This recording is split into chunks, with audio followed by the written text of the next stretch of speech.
Hello guys, সবাই কেমন আছো? আশা করছি সবাই খুব ভালো আছো। আজকে রোজ ডে, তাই আমি আমার বরের জন্য হাতে রোজ নিয়ে নিয়েছি। এবার এটা দিয়ে আমি আমার বরকে বলবো হ্যাপি রোজ ডে। দেখবো রিয়াকশানটা কি হয়, আর তোমরাও দেখতে থাকো। এখন আমি যাচ্ছি।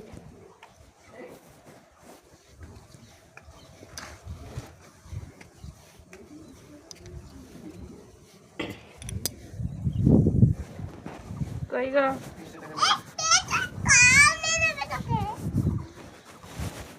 চোখটা বন্ধ করো।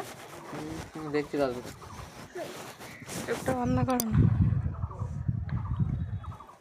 Happy rose day. Thank you.